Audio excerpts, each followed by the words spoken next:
to another episode of Curtain Call Conversations. I'm here today with Dr. Adam Perchard, who will soon be starring in Interview with a Vamp at the Soho Theatre in London from the 10th to the 13th of July. How are you today? I am so good, thank you. How are you? Good. Yes, very well, thank you. Excited to have a chat to you about this show. It sounds wonderful. You're going to be there with award-winning composer Richard Thomas. So it's a double act on the night. So tell everybody all about the show. Wow. Oh my goodness, where do I start? It's a really exciting one. Yeah. And it's a show unlike anything I've ever done before or anything Richard's ever done before. We're calling it an epic queer song cycle. Yeah. So Richard is he's an incredible, you mentioned award-winning composer. He won the Olivier Award Yeah. for Jerry Springer the Opera, which was a big old hit, and he Yeah. is fabulous. He's basically he's like that romantic idea of the composer. When I was learning about Beethoven at school, Richard just can't stop writing music. He's got his piano in the studio at the bottom of his garden, Yeah. and every day he compulsively writes more and more and more and more music. Yeah. And so we're old friends because I've performed in a couple of his musicals before. Yeah. And I went over and he played me some of these songs that he had just, hanging around, these fragments of melody, Hmm. and said, what can we do with them? And so I took a whole bunch of them away and just set my big, crazy brain loose on them, basically. And Yeah. so this resulting show is a journey through my unconscious, basically. It's my loves, lusts, laughs, and losses. Yeah. It's bits of my wild life as a former university lecturer, come club kid, uh, come occasional fortune teller to the international elite. We talk about that as well. Wow. But also it goes into all kinds of strange Kafkaesque fantasies about hyper-realistic cake, um, and body positivity and all of these things. It's like Yeah. our whole world is kind of refracted through this big, glorious, thundering music. Yeah. I mean, the show has sort of, you've performed the show before, haven't you? Have you? Mm, Yeah. And how was yes, it we have. received then? It was gorgeous. It was a Yeah. real rush, actually. We did it first at Zadell at Crazy Coq's, which is Yeah. just a little cabaret theatre in Piccadilly, and it went down incredibly well. And Yeah. neither Richard nor I, because as I say, this is such a different thing to anything that we've seen before, we weren't 100% sure how it was going to land. And so when we opened with our first song, which is called Jump Into My Brain, Yeah. and the whole audience just erupted afterwards, we thought, thank God, okay, we're onto Yes. something. It's worked. So we did it there, and then we went away and we thought about it and we tweaked it. And then we Yeah. brought it to the island of Jersey, which is where I come from, which is where I'm Oh, speaking to you nice. from Oh, now, from my like teenage bedroom in Jersey. oh, how Um, lovely. and then and then we did it here, we tweaked it again, we did it again in Piccadilly, tweaked it a bit more, and now we've tweaked ourselves into fabulous, Yeah. glamorous climax, and we're ready to give it a Soho Yeah, Theatre. it does. It sounds absolutely wonderful. So I will pop details of how people can book to go and see the show. But let's talk about you and sort of transport you back because I was reading your bio and you spent your childhood in India, which fascinated me to start with. And then you sort of were taken under somebody's wing and became an opera singer, like a childhood, a child star in the opera world. I mean, just tell me about that. It's fascinating. It was gorgeous, and Yeah. I was incredibly lucky. Yeah, so we moved for my dad's work. We moved to India when I Mm. was 8, and there I met this incredible Indian soprano called Situ Singh Beulah, who's like a fabulous diva, basically. Mm. And I, at that point, had a soprano voice because, I was still very young at that point. And Yeah. she, I think, looking back, I think, spotted exactly what she was dealing with. She spotted the queerness and I think possibly the non-binariness. I haven't talked to her about that, but Okay. she got me singing all of these female soprano arias. Okay.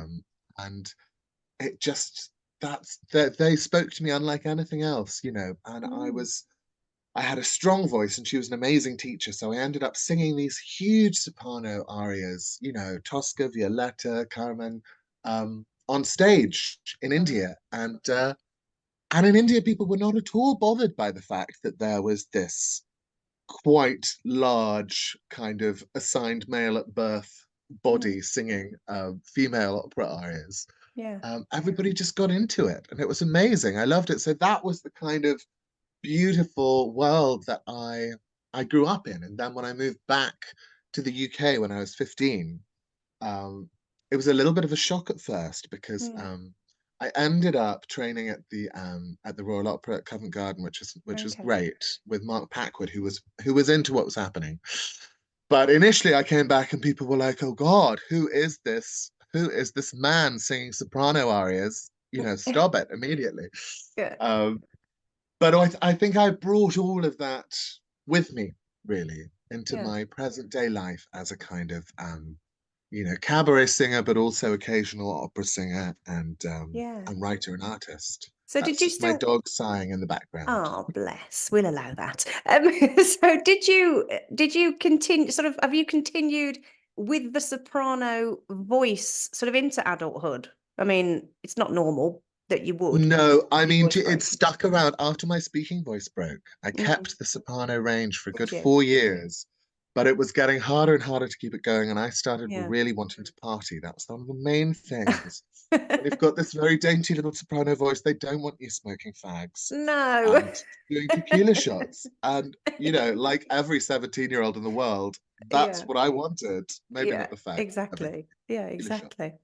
So then you're obviously a born performer. So I mean, there's obviously your love for performing, and where did it come from? Do you think is it just sort of inbred? Um, I mean, I come from Jersey, as I told you, so inbred is an edgy word around here. Um, it's I have always loved performing. You know, I it just feels completely part to the bone. It feels part of who I am. You know, as a Mm, small kid, I spent my life in drag, basically. When I could first walk, I okay. would fashion myself huge cloaks out of bed sheets and things and go wafting around the garden. Yeah. And bless them, my parents, my incredible parents, have just from the start been like, yes, go for it, babe. They don't Yeah. call me babe, they call me darling. Oh, That's as camp, frankly. it's very So sweet. it's extremely sweet. So I Yeah. was always this weird little draggy theatrical child prancing around. We lived in Turkey before we lived in India. Oh And wow. I saw, I don't know how many people actually did this. I arrived at the age of 5 and saw this guy doing a fabulous dance with 2 napkins at a restaurant. Oh, And okay. so then that was what I did for 2 years when we were living in Turkey. I would just boogie around the restaurants with waving napkins in the air. Uh, Everyone was extremely lovely about it. I mean, I'm sure it was Yeah. quite an enchanting sight, to be honest with you. Yes, well, They don't absolutely. do I it mean, why anymore. not? Yeah, why not? Be extravagant. Life's boring otherwise. So I mean, your sort of cabaret career has taken you to some massive venues. I mean, you've played at the National Theatre, London Coliseum, Hackney Empire. I mean, venues don't get much bigger and better than that. So what's your experience in performing on such big stages? Well, I mean, the London Coliseum was a particularly big one for me because that's where the English National Opera is, and Mm, that's where I saw my first operas. yeah, And so that's as a little kid, I went there with just eyes like saucers, and I thought, my God, one day yeah, I would love to be there. So that was an especially huge moment, actually, walking onto that yeah. stage. I can And imagine. actually, I was with Richard that time too. Oh, That nice. was his hit. That was for his hit Brexit musical that he wrote with Johnny Woo. And yes, I sang my big solo, and I had been completely terrified, but it was one of those really beautiful moments that as soon as my little hoof hit the stage, my body went, "This is fine. You can do this. It's Yeah. exactly." If you'd caught me 2 minutes beforehand, I would thought I might be sick in a bin, but I wasn't. I wasn't. Instead, I walked on stage and it was all fine. But it Yeah, was beautiful. when exactly you are where you're supposed to be. I mean, that's the feeling I would imagine you get when you're sort of at home on a theatre stage, I would think. So you're also sort of a teacher as well. So tell us all about your teaching career. I mean, you let me just read my notes quickly. You're becoming I've sh- a lecturer at York and at Queen Mary University of London as well. So tell us all about that. that's right. Well, I've shimmied out of the lecture hall now and into the Okay. music hall. Yeah. But I loved it. I foolishly I thought that I should try and get a sensible job in case showbiz didn't work out. Yes. And listen, if any of you are thinking about getting a sensible job, academia is not the one. No. It's you think that the cabaret world is full of divas and hissy fits and egos and instability. You haven't seen anything like an English literature department in a Oh university. no. Um, I loved it. I loved the research. I was a lot of my research was about sort of racism and racial inequality and Islamophobia in literature. And it Okay. felt very linked to some of my own experiences as a queer person and some of the Mm, injustices I've met, and yeah.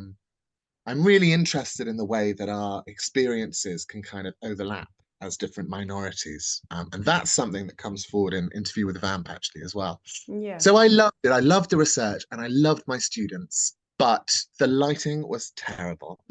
Uh, so, so many days under these kind of horrible ceiling tiles. Yeah. There's a whole song called Babe You're Fine in Interview with the Vamp Yeah. about this realization that I had to escape from the ceiling tiles and the bad lighting Yeah. and go onto the stage. So I carry all of that research with me into my present life, but I don't do so much teaching these days. Yeah, I mean, it's as you say, it's good to have a sort of a fallback if necessary, but clearly you don't need it because, you're doing all the wonderful things, including bun burying, which we came to see. One of my reviewers came to see it at Crazy Cox and gave it 5 stars because she absolutely loved it. I mean, what's it like? I mean, obviously that's a really small venue, isn't it, as opposed to some of the bigger stages that you've been on. Mm. Do you prefer an intimate audience space? It's a tricky. I mean, I love them all. I'm a bit of a Mm. tart when it comes to theatres, but I do, because I cut my teeth. Well, I guess I started out actually when I was an opera star in India, I was on big stages to begin with. Mm. Yeah. But then when I fell back in love with performing really as a cabaret performer and in East London and the queer scene there, there's something about we used to always perform my cabaret troupe called Sex Shells. We used to perform at the Glory, this amazing queer venue run by Johnny Woo and John Sizzle. They Yeah. have the Divine now. But that's where we started out, and we were in this. I mean, it was a basement. Let's be real. It was a fabulous basement, but it was a basement, Yeah. and you could see the audience, you could look into everybody's eye, you could smell their drink. Yeah. It doesn't get much more intimate than that. And I do Yeah. love it. To be honest, it's harder, I think, Yeah. because there's nowhere to hide. I mean, you Mm. look, and especially in cabaret, there's no fourth wall really. You just look straight into the Yeah. eyes of someone in the audience and you'll sing Yeah. a song to them. Mm.